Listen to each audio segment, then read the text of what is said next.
আসসালামু আলাইকুম ওয়া রাহমাতুল্লাহ।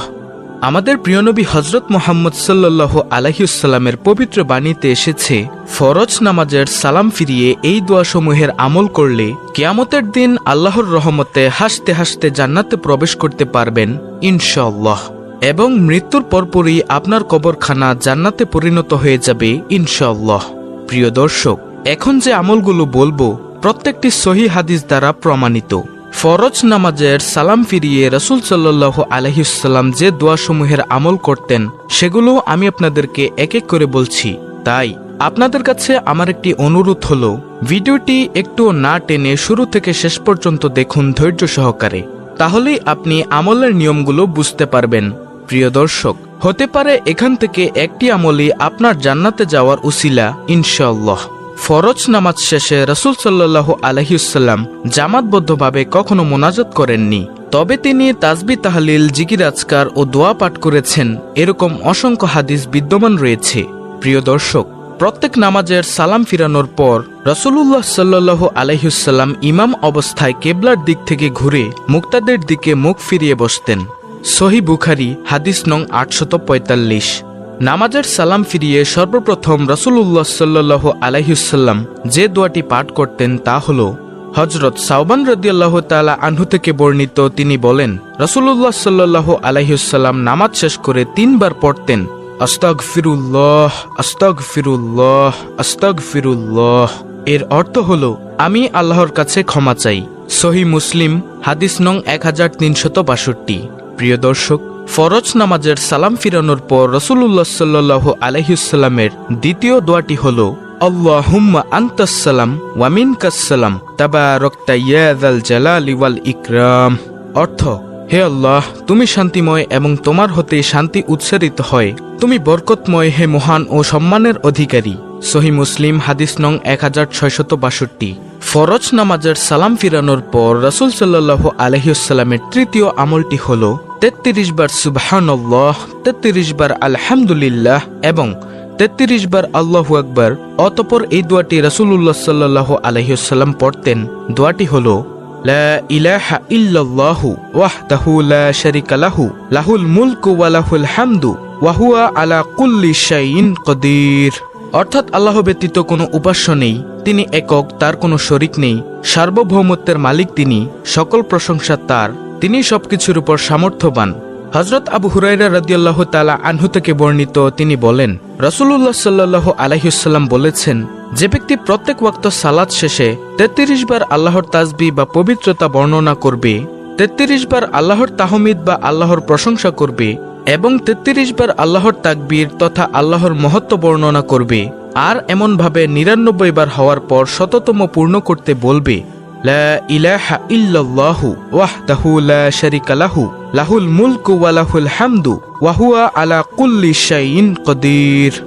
অর্থাৎ, আল্লাহ ব্যতীত কোনো উপাস্য নেই, তিনি একক, তার কোনো শরিক নেই, সার্বভৌমত্বের মালিক তিনি, সকল প্রশংসা তার, তিনি সবকিছুর উপর সামর্থ্যবান। এই দোয়াটি সে ব্যক্তির গুনাহসমূহ সমুদ্রের ফেনারাশির মতো অসংখ্য হলেও আল্লাহ তাআলা তা ক্ষমা করে দিবেন। সহিহ মুসলিম হাদিস নং 1239। প্রিয় দর্শক, এই আমলের অন্য একটি নিয়ম আছে, তা হলো 33 বার সুবহানাল্লাহ, 33 বার আলহামদুলিল্লাহ এবং 34 বার আল্লাহু আকবার পাঠ করা। ফরজ নামাজের সালাম ফিরানোর পর রাসূলুল্লাহ সাল্লাল্লাহু আলাইহি ওয়াসাল্লামের 4 নম্বর আমলটি হলো, আল্লাহুম্মা ইন্নী আসআলুকা ইলমান নাফিয়া ওয়া রিজকান তাইয়্যিবা ওয়া আমালান মুতাকাব্বালা। এই দোয়াটির অর্থ হলো, হে আল্লাহ, আমি আপনার নিকট উপকারী জ্ঞান, পবিত্র রিজিক এবং কবুলযোগ্য আমল প্রার্থনা করি। এটি ফরজ নামাজের সালাম ফিরানোর পর পড়তে হয়। প্রিয় দর্শক, ফরজ নামাজের সালাম ফিরানোর পর রাসূলুল্লাহ সাল্লাল্লাহু আলাইহি ওয়াসাল্লামের 5 নম্বর আমলটি হলো আয়াতুল কুরসি পাঠ করা। আয়াতুল কুরসি হলো সূরা বাকারার 255 নং আয়াত। প্রিয় দর্শক, আপনাদের সুবিধার্থে আমি স্ক্রিনের মধ্যে বাংলা উচ্চারণ সহকারে আয়াতুল কুরসিটি দিয়ে দিচ্ছি, আপনারা এখান থেকে মুখস্থ করে নেবেন ইনশাআল্লাহ। আয়াতুল কুরসির ফজিলত হলো, রাসূলুল্লাহ সাল্লাল্লাহু আলাইহি ওয়াসাল্লাম বলেছেন, যে ব্যক্তি প্রত্যেক ফরজ নামাজের পর সালাম ফিরিয়ে সাথে সাথে আয়াতুল কুরসি পাঠ করবে, তাকে জান্নাতে যাওয়ার থেকে মৃত্যু ব্যতীত কোনো কিছুই বাধা দিতে পারবে না। সুবহানাল্লাহ। সহিহ মুসলিম নাসাই শরীফের হাদিস। প্রিয় দর্শক, আয়াতুল কুরসি রাতে ঘুমানোর আগে পাঠ করলে সকাল পর্যন্ত তার হেফাজতের জন্য একজন ফেরেশতা পাহারায় নিযুক্ত থাকে, যাতে শয়তান তার নিকটবর্তী হতে না পারে। সহিহ বুখারী শরীফ। ফরজ নামাজের সালাম ফিরানোর পর রাসূলুল্লাহ সাল্লাল্লাহু আলাইহি ওয়াসাল্লামের ৬ষ্ঠ নম্বর আমলটি হল ফজর ও মাগরিবের নামাজের সালাম ফিরিয়ে ৭ বার আল্লাহর নবী সাল্লাল্লাহু আলাইহি ওয়াসাল্লাম এই দোয়াটি পড়তেন। দোয়াটি হল আল্লাহুম্মা আজিরনি মিনান নার। দোয়াটির অর্থ হল, হে আল্লাহ, আমাকে জাহান্নাম থেকে মুক্তি দিন। নবীজি সাল্লাল্লাহু আলাইহি ওয়াসাল্লাম বলেছেন, এই দোয়া নিয়মিত পড়লে তাকে জাহান্নাম থেকে মুক্ত বলে লিখে দেওয়া হবে। ইমাম মুসলিম ইবনে হারিস ইবনে মুসলিম তামিমি রহমাতুল্লাহি আলাইহি বলেন, আমার পিতা ইবনে হারিস রাদিয়াল্লাহু তাআলা আনহু এক যুদ্ধ থেকে ফেরার পর রাসূলুল্লাহ সাল্লাল্লাহু আলাইহি ওয়াসাল্লাম তাকে বললেন, ফজরের নামাজ শেষ করে কারোর সাথে কথা বলার আগে তুমি ৭ বার এই দোয়াটি পড়বে। দোয়াটি হলো আল্লাহুম্মা আজিরনি মিনান নার। যদি সেদিন তোমার মৃত্যু হয় তবে আল্লাহ তাআলা তোমাকে জাহান্নামের আগুন থেকে মুক্ত বলে লিখে দিবেন। এমনইভাবে মাগরিবের নামাজ শেষ করে কারোর সাথে কথা বলার আগে তুমি ৭ বার একই দোয়া পড়ো, এবং যদি সে রাত্রে তোমার মৃত্যু হয় তাহলে আল্লাহ তাআলা তোমাকে জাহান্নামের আগুন থেকে মুক্ত বলে লিখে দিবেন।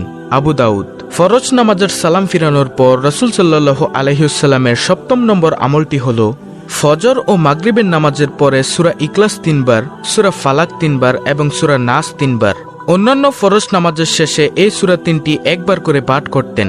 সূরা ইখলাস, সূরা ফালাক এবং সূরা নাস প্রত্যেকটি ৩ বার করে ফজর ও মাগরিবের পর পাঠ করলে রাসূলুল্লাহ সাল্লাল্লাহু আলাইহি ওয়াসাল্লাম বলেন, সকাল সন্ধ্যায় এগুলো পাঠ করলে তোমার আর কিছুই দরকার হবে না। সুবহানাল্লাহ। ফরজ নামাজের সালাম ফিরানোর পর রাসূল সাল্লাল্লাহু আলাইহি ওয়াসাল্লামের ৮ম নম্বর আমলটি হল আল্লাহুম্মা আইন্নি আলা যিকরিকা ওয়া শুকরিকা ওয়া হুসনি ইবাদাতিক। দোয়াটির অর্থ হল, হে আল্লাহ, আপনার জিকির, আপনার কৃতজ্ঞতা ও শুকর আদায় এবং সুন্দর করে আপনার ইবাদত করতে আপনি আমাকে সাহায্য করুন। বিশ্বনবী হযরত মুহাম্মদ সাল্লাল্লাহু আলাইহি ওয়াসাল্লাম একদিন তার প্রিয় সাহাবী হযরত মুয়াজ বিন জাবাল রাদিয়াল্লাহু তাআলা আনহু এর হাত ধরে বললেন, হে মুয়াজ, আল্লাহর কসম আমি তোমাকে ভালোবাসি। মুয়াজ রাদিয়াল্লাহু তাআলা আনহু তৎক্ষণাৎ উত্তর দিলেন, আমার পিতামাতা আপনার জন্য উৎসর্গিত হোক। আল্লাহর কসম আমিও আপনাকে ভালোবাসি। অতঃপর রাসূলুল্লাহ সাল্লাল্লাহু আলাইহি ওয়াসাল্লাম বললেন, মুয়াজ, আমি তোমাকে বলছি কখনোই নামাজের পরে এই দোয়াটি পড়তে ভুলবে না। দোয়াটি হলো আল্লাহুম্মা আইন্নি আলা যিকরিকা ওয়া শুকরিকা ওয়া হুসনি ইবাদাতিক। অর্থ, হে আল্লাহ, আপনার জিকির, আপনার কৃতজ্ঞতা ও শুকর আদায় এবং সুন্দর করে আপনার ইবাদত করতে আপনি আমাকে সাহায্য করুন। প্রিয় দর্শক, এই হলো আল্লাহর রাসূল সাল্লাল্লাহু আলাইহি ওয়াসাল্লামের ফরজ নামাজের পরে পাঠ করা ৮টি দোয়া। এছাড়াও আল্লাহর রাসূল সাল্লাল্লাহু আলাইহি ওয়াসাল্লামের অসংখ্য দোয়া হাদিস শরীফে বর্ণিত রয়েছে। পরবর্তীতে এগুলো জানাবো ইনশাআল্লাহ। তাই আশা করছি আপনারা এই ৮টি দোয়া খুব ভালোভাবে ফজিলত সহ বুঝতে পেরেছেন। আল্লাহ রাব্বুল আলামিন আমাদের সকলকে এই দোয়াসমূহের আমল করার তৌফিক দান করুন এবং এই দোয়ার আমল করে জান্নাত অর্জন করার তৌফিক দান করুন। আমিন। প্রিয় দর্শক, ভিডিওর শেষে আপনাদের কাছে একটি অনুরোধ হলো, ভিডিওটি ভালো লাগলে অবশ্যই চ্যানেলটিকে সাবস্ক্রাইব করে বেল বাটনটি বাজিয়ে দিবেন এবং অন্য মুসলিম ভাই বোনদের